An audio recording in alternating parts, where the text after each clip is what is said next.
Bonjour à tous, bienvenue dans l'Écho de Lyon. Cette semaine, à la une de l'actualité économique lyonnaise, on connaît les candidats qui souhaitent accompagner le Citral dans l'allotissement du réseau TCL.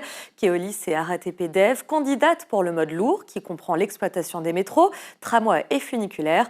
On les retrouve également dans le mode léger pour les bus, accompagnés cette fois-ci de Transdev. Le Citral doit trancher en mars 2024 pour un passage à l'allotissement en 2025. L'écart Berthelet en procédure de sauvegarde. L'entreprise basée à Crémieux et qui revendiquait l'an dernier un chiffre d'affaires de 26 millions d'euros n'a pas précisé les raisons de cette demande formulée auprès du tribunal de commerce de Lyon. Et puis ça ne va pas mieux pour Incubator. Le réseau lyonnais a dû placer sa filiale d'incubation en redressement judiciaire. Déficitaire depuis sa création, malgré une levée de fonds de 6 millions d'euros en 2021, elle a accompagné plus de 1000 startups à travers la France. Place désormais à l'entretien de l'invité de Damien Gouy-Perret. Je vous souhaite une excellente journée.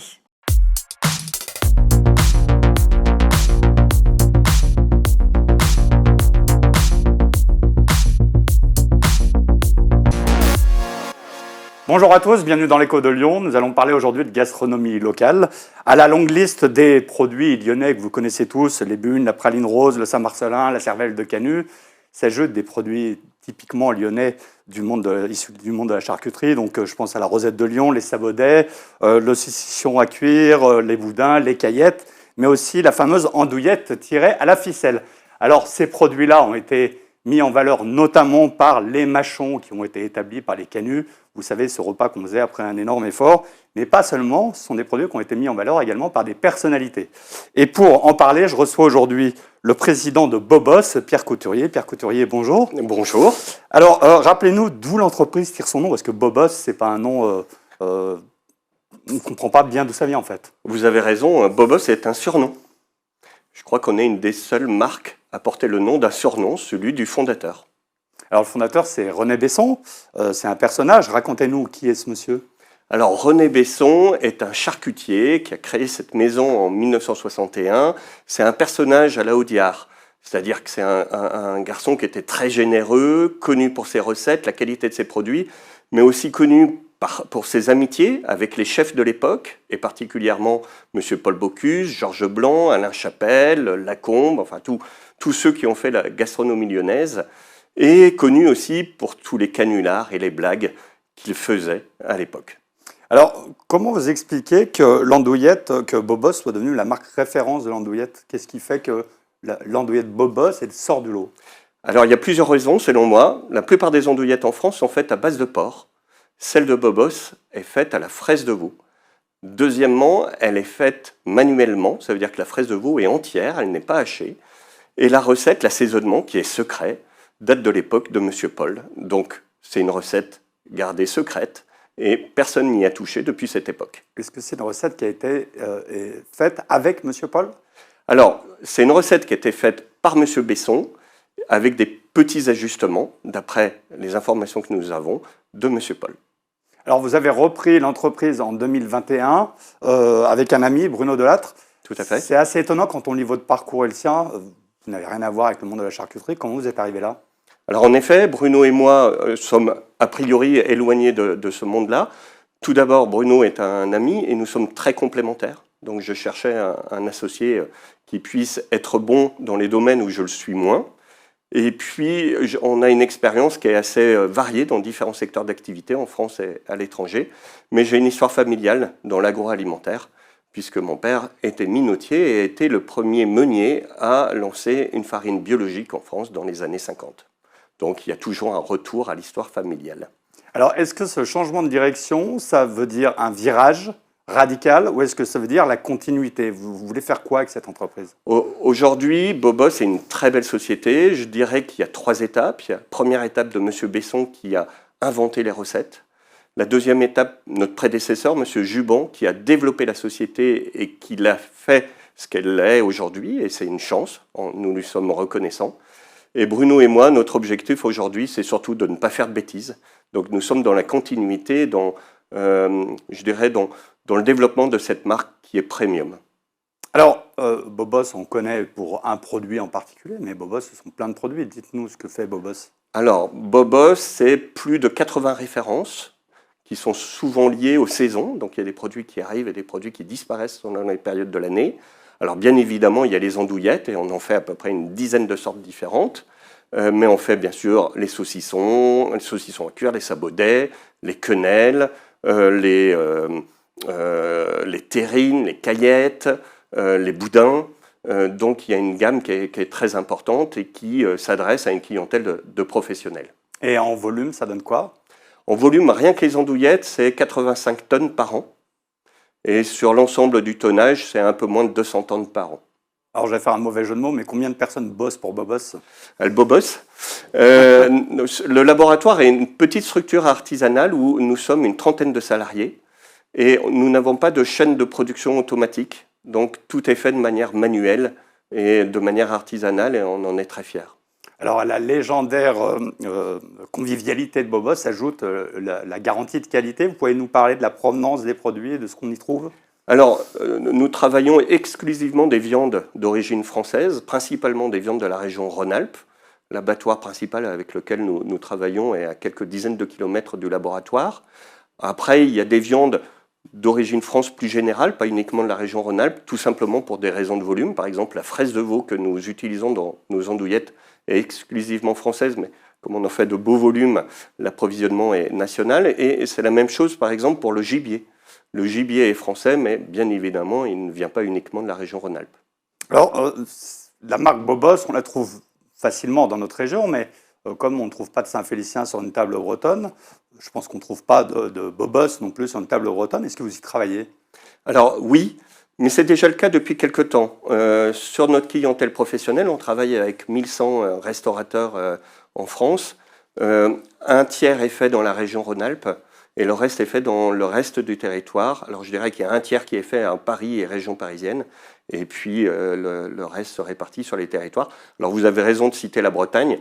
La Bretagne et l'Alsace étant deux régions où nous sommes un peu moins représentés. Alors vos produits en France, on peut les acheter sur combien de sites aujourd'hui? Alors uniquement sur notre site internet, bobos.fr. Nous travaillons aujourd'hui la présence de nos produits dans des boutiques de revendeurs, mais c'est assez nouveau. Et alors, ça représente combien de sites? Alors, aujourd'hui, en dehors de la boutique en ligne, on a 4 boutiques Bobos. Donc celle des Halles de Lyon, qui est bien connue, 2 dans le Beaujolais, et l'année dernière, nous avons ouvert une boutique à Villeneuve-les-Avignon, dans le Gard. Donc ça, c'est un début de développement de boutique.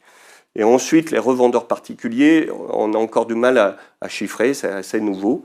Mais je dirais qu'il y a une centaine de revendeurs particuliers en France où on peut commencer à trouver nos produits, puisqu'on était confronté toujours à la même question. Nous avons découvert vos produits dans tel restaurant, où est-ce que nous pouvons les acheter? Et nous étions un peu coincés lorsqu'on nous posait ce type de questions. Alors ça nous renvoie sur votre site internet, évidemment. On peut acheter tous les produits sur le site, et ça représente quel volume par rapport à la globalité de vos ventes? Alors le site internet présente la quasi-totalité de nos produits. Parfois, il peut y avoir des difficultés sur des produits qui sont faits en petite quantité avec des précommandes qui ne sont pas toujours sur la boutique en ligne. Après, la boutique en ligne, elle est encore modeste aujourd'hui. Elle doit représenter, je dirais, entre 5 et 6% de notre activité. On vient de refaire le site internet. On a la prétention et l'espoir de le voir se développer. Ça restera quand même marginal par rapport à notre activité principale qui est de fournir les restaurants partout en France. Et alors vous envisagez de démultiplier les boutiques à travers la France? Alors on a encore le projet d'ouvrir 1 ou 2 boutiques. Après on est une maison artisanale, donc on n'a pas la capacité de fabrication exponentielle. On sera limité par moyens humains, donc on a conscience qu'on n'ira pas beaucoup plus loin. Est-ce que votre marque est connue à l'international? Oui, notre marque est connue à l'international. Nous sommes présents dans de nombreux pays européens, mais aussi à l'étranger, et notamment on exporte jusqu'à Hong Kong ou la Côte d'Ivoire. On a l'envie aussi d'être présent au Japon ou à Singapour, et on y travaille actuellement. Alors est-ce que les étrangers nous regardent manger des andouillettes comme ils nous regardent manger des grenouilles? Alors ça, c'est une vraie question.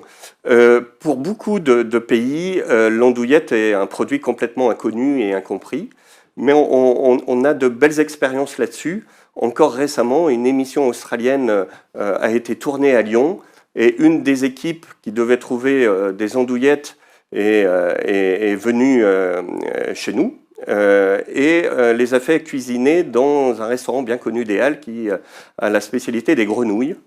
Donc ce restaurant gentiment a préparé les andouillettes pour cette équipe. Sur cette équipe, un des 2 participants est vegan. Et lorsque son coéquipier a goûté nos andouillettes, il a beaucoup aimé.